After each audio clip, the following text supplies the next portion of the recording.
Ukraine के Bucha शहर में रूस के हमलों से बसों के पहिए थम चुके हैं। रूस के रॉकेट हमलों में बूचा के बस डिपो को भारी नुकसान पहुंचा है। मैं इस वक्त मौजूद हूँ बूचा के एक बस डिपो में। रूसी सेना ने हर उस चीज को निशाना बनाया जो लोगों की आम जिंदगी से जुड़ी हुई थी। ये बस आप मेरे पीछे देख सकते हैं, ऐसी एक बस नहीं है, अनेकों बस हैं जिनके पहिए थम चुके हैं, विंडशील्ड जिनकी टूटी हुई है, स्क्रैच आप देख सकते हैं। और ये बस कब तक चलेंगी किसी को मालूम नहीं है। अगर मेरे पीछे आप देखेंगे तो इस बस का भी यही हाल है और काफी दिन हो चुके हैं ये बस अभी तक ठीक नहीं हो पाई है और अपनी मंजिल की तरफ नहीं बढ़ पाई है। एक और ऐसी ही बस है, आगे मैं उस बस में चलती हूँ और आपको हाल बताती हूँ। ये वही बस है जो लोगों को उनकी मंजिल तक पहुंचाती थी, लेकिन अभी यहाँ पर लोगों की जिंदगी पर तो असर पड़ा है। ये बस भी ठीक नहीं हो पाई हैं। काफी सारी चीजों को यहाँ से साफ किया गया है, लेकिन शीशा अभी भी कांच के टुकड़े इधर पड़े हुए हैं और काफी दिन बीत चुके हैं। ये बस डिपो शुरू नहीं हो पाया है। यहाँ पर बस डिपो भी है, साथ ही गाड़ी बसेस की सर्विस भी यहीं पर होती थी। ये पीछे आप देखेंगे कि ये सर्विस सेंटर था, इसके ऊपर का स्ट्रक्चर आप देखिए, ये भी पूरी तरीके से तबाह हो चुका है। यहीं पर रूसी सेना के रॉकेट आए थे जिसने इस इलाके को काफी ज्यादा प्रभावित किया है। ये काउंटर, यहाँ से बसेस के रूट तय होते थे, इस पर भी असर पड़ा है और ये काउंटर अभी तक दोबारा शुरू नहीं हो पाया है। जगह जगह यहाँ पर कांच है। कई दिन बीत चुके हैं, लोगों की जिंदगी प्रभावित तो हुई है, साथ ही ये बस डिपो फिर से कब शुरू हो पाएगा, कब ये लोगों को उनकी जगह तक पहुंचा पाएगा, किसी को मालूम नहीं है। यहाँ तक रूसी सेना का आतंक देखने को मिला और बूचा में ऐसे अलग अलग इलाके हैं जो सबसे ज्यादा रूसी सेना की जद में आए। कैमरा पर्सन करम सिंह के साथ जसप्रीत कौर, न्यूज़ 18 इंडिया। रूस के राष्ट्रपति व्लादिमीर पुतिन की परमाणु हमले वाली धमकी को लेकर सवाल खड़े हो रहे हैं। यूक्रेन के युद्ध को लेकर कई तरह की नई बातें सामने आ चुकी हैं और ताजा खबर तो ये सामने आई है कि पुतिन 50 साल पुराने एक मैडमैन की थ्योरी को फॉलो कर रहे हैं जो न सिर्फ यूक्रेन बल्कि दुनिया का भी बहुत बड़ा नुकसान कर सकती है।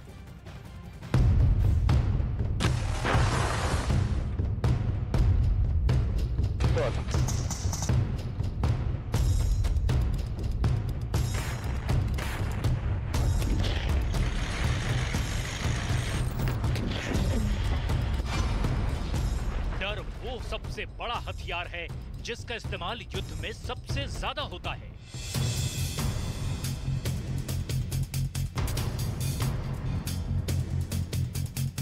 अपने विरोधी के अंदर इतनी दहशत पैदा कर दो कि उसका आत्मविश्वास ही कमजोर हो जाए और वो बहुत आसानी से जंग हार जाए। और खासकर जब जंग ऐसे दो देशों के बीच हो, जब एक देश रूस जैसा ताकतवर हो और दूसरा देश यूक्रेन जैसा कमजोर हो, तो ताकतवर देश कुछ ज्यादा ही दहशत पैदा करता है। और पुतिन ने ऐसी ही दहशत पैदा की है यूक्रेन पर परमाणु हमला करने की।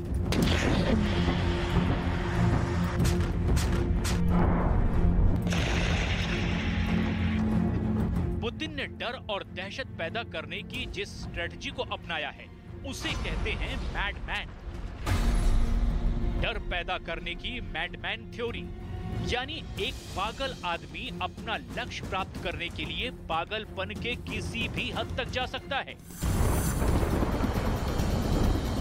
और वो पागलपन परमाणु बम का हमला भी हो सकता है।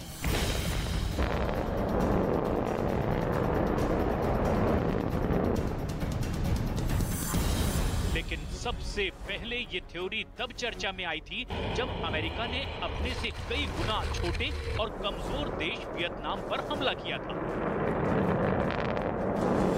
आखिर क्या है ये मैडमैन थ्योरी जिसका इस्तेमाल अमेरिका ने भी किया और पुतिन भी अब इसी मैडमैन थ्योरी का इस्तेमाल कर रहे हैं।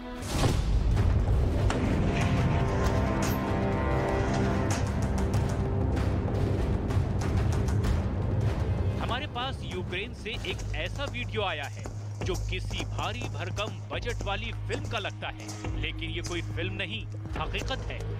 ऐसा लगता है जैसे कयामत आने वाली है और इस कयामत को रोकने के लिए फायरिंग करते नजर आ रहे हैं दो सैनिक। कौन हैं ये दो बहादुर योद्धा और आखिर क्या है इस वीडियो के पीछे की पूरी कहानी?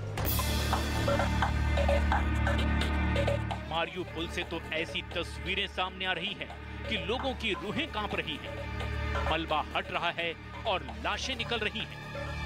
आपको जानकर यकीन नहीं होगा कि यूक्रेन ने डोनेट्स्क में रह रहे लोगों पर भी बमबारी करवाई है। क्यों ज़ेलेंस्की को यह करना पड़ा, आपको आगे बताएंगे। और दूसरी तरफ ज़ेलेंस्की पुतिन से 9 मई को विजय दिवस की परेड का बदला लेने पर उतारू हैं। ज़ेलेंस्की ने दुनिया को ऐसी तस्वीरें दिखाई हैं कि पुतिन तो क्या, कोई भी रूसी नागरिक इसे देख नहीं पाएगा। इस रूसी सैनिक के हाथों में बंदूक की जगह हथकड़ी क्यों है, इसकी पूरी कहानी भी हम आपको बताने वाले हैं।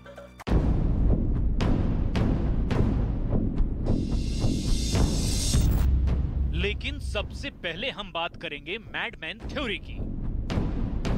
मैडमैन थ्योरी का इस्तेमाल अब पुतिन यूक्रेन में कर रहे हैं, लेकिन सबसे पहले इस मैडमैन थ्योरी का इस्तेमाल किया था रिचर्ड निक्सन ने।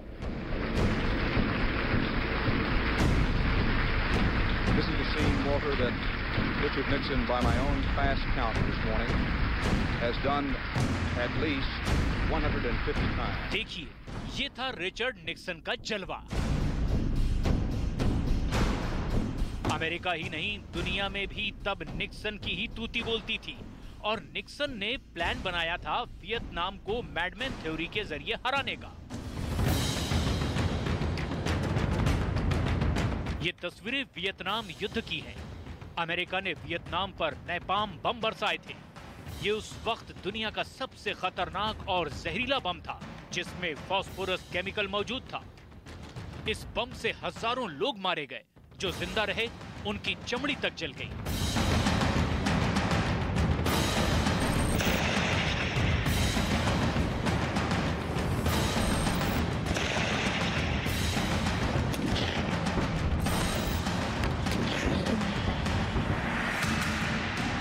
लेकिन ये जंग शुरू कैसे हुई और इसकी नौबत आखिर आई कैसे? दरअसल रूस और अमेरिका की लड़ाई के बीच में वियतनाम फंस गया, जैसे आज यूक्रेन के लोग रूस और अमेरिका के बीच की लड़ाई में पिस रहे हैं।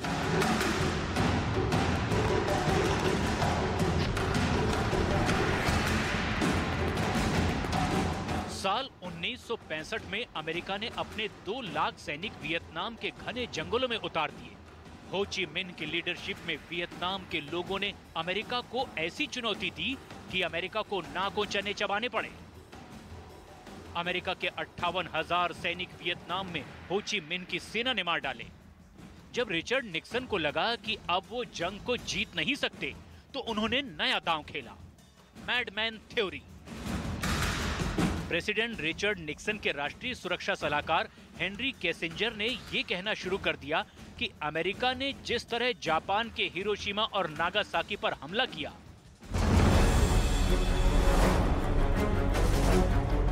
ठीक वैसे ही अमेरिका वियतनाम पर भी परमाणु हमला करके वियतनाम को सरेंडर करने पर मजबूर कर देगा। हेनरी किसिंजर ने लगातार और बार-बार इस तरह की धमकियां देकर वियतनाम के लोगों के अंदर एक डर और दहशत भरने की कोशिश की, लेकिन वियतनाम के लोग न डरे न टूटे और आगे भयंकर युद्ध चलता रहा। अमेरिका के लड़ाकू विमानों ने वियतनाम को बमों से पाट दिया। हिरोशिमा नागासाकी में परमाणु हमले किए जाने के 26 साल बाद हेनरी किसिंजर ने युद्ध रोकने के लिए बातचीत की। तब ये बयान दिया कि निक्सन परमाणु हमला कर सकते हैं और तब मैं उन्हें रोक नहीं पाऊंगा। अब आप गौर कीजिए, वियतनाम से युद्ध के समय अमेरिका के राष्ट्रपति रिचर्ड निक्सन अपने सलाहकार के जरिए परमाणु हमले की धमकियां दिलवा रहे थे।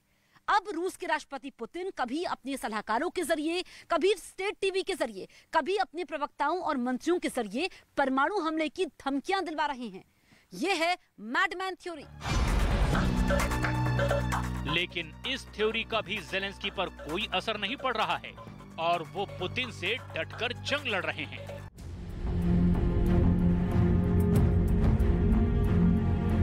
आखिरकार वियतनाम में अमेरिका की बहुत ही खौफनाक हार हुई। सवाल ये है कि क्या वैसी ही हार यूक्रेन के अंदर रूस की भी होने जा रही है? अभी ये कहना जल्दबाजी होगी, लेकिन खुद रूस ने ही ये दावा किया है कि अब यूक्रेन खुद अपने ही देश की सीमा में रहने वाले लोगों पर भी हमले कर रहा है।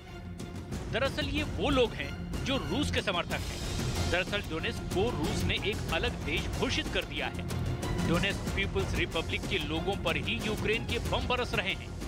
रूस की समाचार एजेंसी तास का ये दावा है कि यूक्रेनी सेना ने अब तक 2738 बार डोनेस्क पर हमला किया।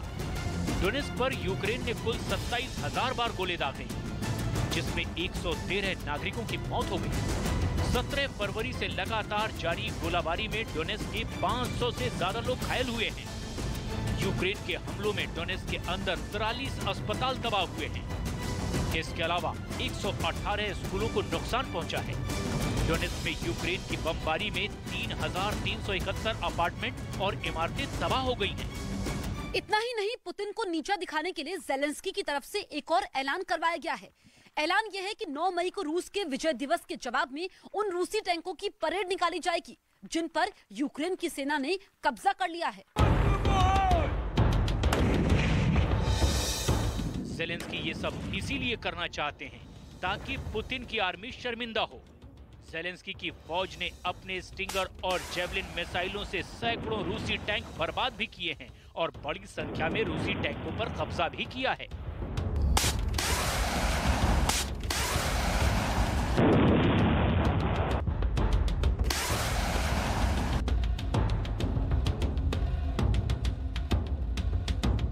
ज़ेलेंस्की लगातार पुतिन को अपमानित करने के लिए नई नई योजनाएं तैयार कर रहे हैं। अब ये तस्वीर देखिए जिसकी चर्चा पूरी दुनिया में हो रही है। ये कीव के अंदर एक रूसी सैनिक है जिसको पकड़कर अदालत में लाया जा रहा है। रूसी सैनिक के हाथ पीछे बांध दिए गए हैं और वो यूक्रेन के पुलिस कर्मियों से घिरा हुआ नजर आ रहा है। रूसी सैनिक को एक कांच के कैबिन में बंद कर दिया गया है और उसका सिर झुका हुआ है। दुनिया भर के मीडिया और कैमरे के बीच ये नुमाइश की जा रही है।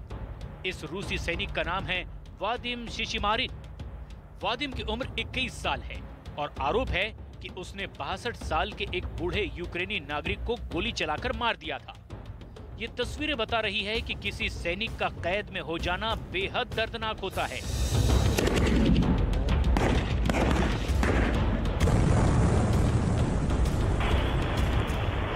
दरअसल युद्ध के भी अंतर्राष्ट्रीय नियम बने हुए हैं जिसमें कोई भी सैनिक आम लोगों पर हमले नहीं कर सकता है।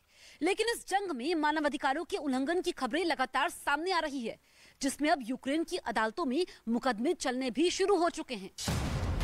युद्ध अपराध क्या होता है, इन तस्वीरों से समझिए। दरअसल ये मारियुपोल है और यहाँ पर राहत बचाव और मलबा हटाने का काम करने वाले लोग रूसी सरकार के समर्थक या अलगाववादी हैं। इस इमारत में यूक्रेनी नागरिकों और यूक्रेन के सैनिकों ने शरण ली थी और अब मलबे के अंदर से शव निकलने शुरू हो गए हैं। जैसे जैसे दिन बीत रहे हैं, यूक्रेन के युद्ध अपराधियों की नई नई खौफनाक कहानियां सामने आ रही हैं।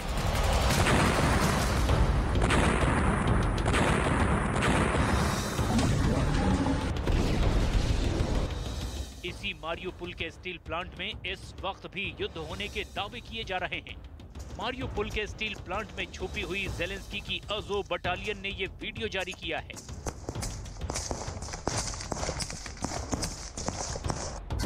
इस वीडियो में दिखाया गया है कि अज़ोव बटालियन के जवान खंडहरों के बीच में भयंकर जंग लड़ रहे हैं।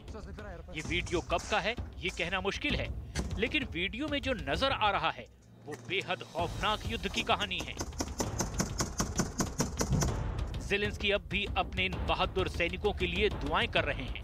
Тому що у найскладніші моменти ми завжди згадуємо наших батьків, і найскладніші моменти з нами завжди сім'я і саме батьки. Саме вони так переживають, коли нам погано і коли у нас біль по тій чи іншій причині. Так ось я думаю, що поруч з нашими пораненими завжди лікарі, завжди медичні сестри, медичні брати, які їм допомагають. І саме вони в вас бачать впевнених других батьків.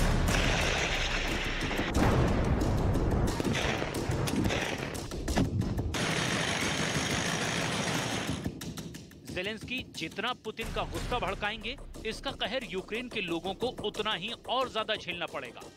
लुहांस्क और डोनेत्स्क के पास एक शहर है, बाखमुत शहर। इस शहर के लोग बहुत ज्यादा डरे हुए हैं क्योंकि अब रूसी फौजें यहाँ पर भयंकर हमला कर रही हैं। Ни звука, ничего не было. Хлопок. Просто хлопок и все. Я поворачиваюсь, а вот это все летит. Это хоть куча, все сюда летит. И все, я быстренько за дом заховался, и все, вот так вот оно и приземлилось, и все. Все. Это вот на крышу сюда плита залетела, вот шифер побила. У нас тоже крыша побила. В общем, ну вот так вот. Больше за детей переживаю. Ой, жизнь, конечно, изменилась. А в каком плане? Не знаю, что завтра будет. Ракета прилетит, разбомбит, или ты погибнешь, или дом разбомбит, проблемы будут. Родные, близкие уехали, кто на войну, кто где-то в другое место. Вот. Проблемы, конечно, с продуктами подорожали, и не везде. दूसरी तरफ युद्ध के सबसे ज्यादा प्रभावित खार्किव के अंदर बंकर बनाए गए हैं। लोग घरों के नीचे भी बंकरों में रह रहे हैं और इन बंकरों के अंदर बाकायदा स्कूल भी चल रहे हैं। लेकिन यहाँ कुछ स्कूलों से ही ऐसी तस्वीरें सामने आई है जिससे ये पता चलता है कि अमेरिका की प्रोपेगेंडा मशीन कितनी तेजी से काम कर रही है। अब देखिए इन बच्चों के हाथ में किसकी तस्वीर है। ये तस्वीर है अमेरिका के पूर्व राष्ट्रपति कैनेडी की।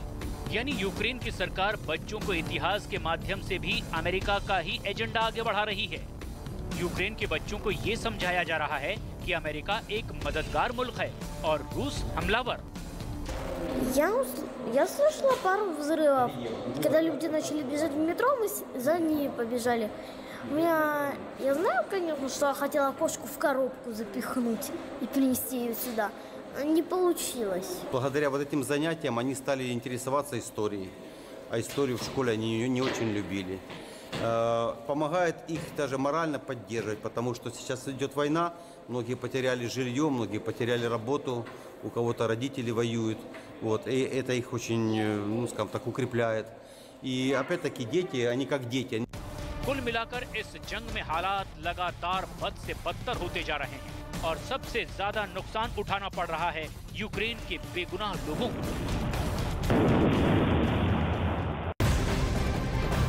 और इस वक्त बड़ी खबर, राजस्थान के मंत्री महेश जोशी के बेटे पर रेप के आरोप मामले में दिल्ली पुलिस की टीम जयपुर पहुंच चुकी है। दिल्ली पुलिस की टीम जिस घर में पहुंची है वहां मंत्री के बेटे रोहित जोशी नहीं मिले। जयपुर सिविल लाइन वाले घर पर भी रोहित जोशी की मौजूदगी नहीं थी। रोहित जोशी राजस्थान के मंत्री महेश जोशी के बेटे हैं और दिल्ली में एक लड़की ने उनके बेटे पर रेप का आरोप लगाया है। दिल्ली के सदर बाजार थाने में इस मामले में केस दर्ज हो चुका है। लड़की ने मंत्री महेश जोशी के बेटे पर रेप का आरोप लगाया है। आनंद इस वक्त मेरे साथ है। आनंद, ये बीते एक हफ्ते से ये मामला चल रहा है, अभी पुलिस के हवाले से क्या जानकारी मिल रही है?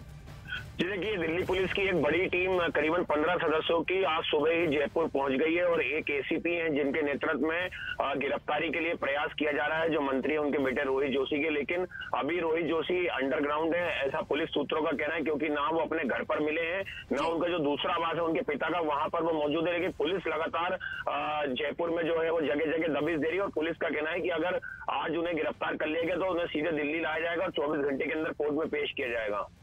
चलिए, फिलहाल शुक्रिया तमाम जानकारी के लिए।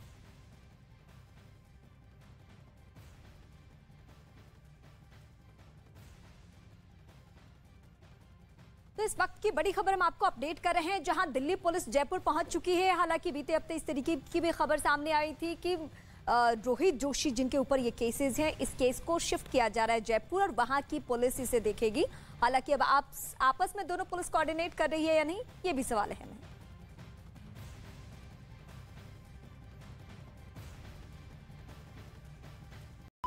आरोप है कि रूस के सैनिकों ने लोगों की कारों पर अंधाधुंध फायरिंग की, जिसकी गवाही दी उनकी बिगड़ी सूरत ने। कार के चारों तरफ गोलियों के निशान नजर आए तो कुछ के अंदर खाली कारतूस भी दिखाई दिए, जिसके बाद वहां मौजूद लोगों ने किसी तरह भागकर अपनी जान बचाई। А потім десь, напевно, числа з 6-го вже по Ірпіню було. यूक्रेन के रेडियो चैनल के मुताबिक रूसी फौज के निशाने पर वो लोग थे जो यूक्रेन से बचकर निकलने की कोशिश में थे। जैसे ही उन्हें इस बात का पता लगा, उनकी गाड़ियों पर बेतहाशा गोलीबारी शुरू हो गई। यहाँ तक कि उनके सूने पड़े घरों तक को रूस ने नहीं बख्शा। वहां भी जबरदस्त तबाही देखने को मिली। दावा किया गया कि कुछ जगहों पर रूसी सैनिकों ने सड़क पर खड़ी कारों को इकट्ठा कर आग के हवाले कर दिया, जिसके बाद वहां केवल उनके ढांचे ही बाकी बचे। उधर मार्कोस जूनियर के राष्ट्रपति बनने से फिलीपींस में बहुत सारे लोग डरे सहमे हुए हैं। ये तब है जब मार्कोस जूनियर अपने विरोधी से दुगने वोटों से जीतकर राष्ट्रपति बने। लेकिन बोंग बोंग के नाम से मशहूर मार्कोस जूनियर के जीतते ही कहा जाने लगा कि फिलीपींस में मानवाधिकार के दिन लद गए, क्योंकि वहां की एक बड़ी आबादी का मानना है कि तानाशाह मार्कोस सीनियर के बेटे के कार्यकाल में हालात बद से बदतर हो जाएंगे। CNN ने अपनी रिपोर्ट में दावा किया कि 9 मई को आए चुनाव के नतीजों से फिलीपींस सहमा हुआ है। मार्कोस जूनियर अपने विरोधी से 3 करोड़ वोटों से जीते हैं, लेकिन उन पर आरोप लगा कि उन्होंने चुनाव जीतने के लिए सोशल मीडिया पर झूठा प्रचार किया था। और इसी वजह से कहा जा रहा है कि तानाशाह के बेटे मार्कोस जूनियर भी वही कर सकते हैं जो उनके पिता ने अपने शासन में किया था। मार्कोस सीनियर ने फिलीपींस पर 21 साल तक राज किया था। और कहा जाता है कि उनके शासन के आधे समय में फिलीपींस में मार्शल लॉ लगा हुआ था। उन पर हजारों लोगों की हत्या करवाने और बेगुनाहों को जेल भेजने के आरोप भी लगे थे। इसी वजह से मार्कोस सीनियर को फिलीपींस का तानाशाह भी कहते हैं। फिलीपींस का बुद्धिजीवी वर्ग इसी वजह से डरा हुआ है। उनका कहना है कि मार्कोस परिवार की सत्ता में वापसी के बाद फिलीपींस में आम लोगों के मूल अधिकारों की धज्जियां उड़ जाएंगी, जबकि विवादों से दूर रहने वाले मार्कोस जूनियर ने लोगों को भरोसा दिया था कि वो देश को एकजुट रखेंगे। उनके राष्ट्रपति बनने के बाद बाइडेन और शी जिनपिंग दोनों ने उन्हें बधाई भी दी थी, क्योंकि समंदर में फिलीपींस की जो लोकेशन है वो उसे चीन और अमेरिका दोनों के लिए अहम बनाती है। हालांकि बीते दिनों खबर आई थी कि मार्कोस जूनियर का झुकाव चीन की तरफ है।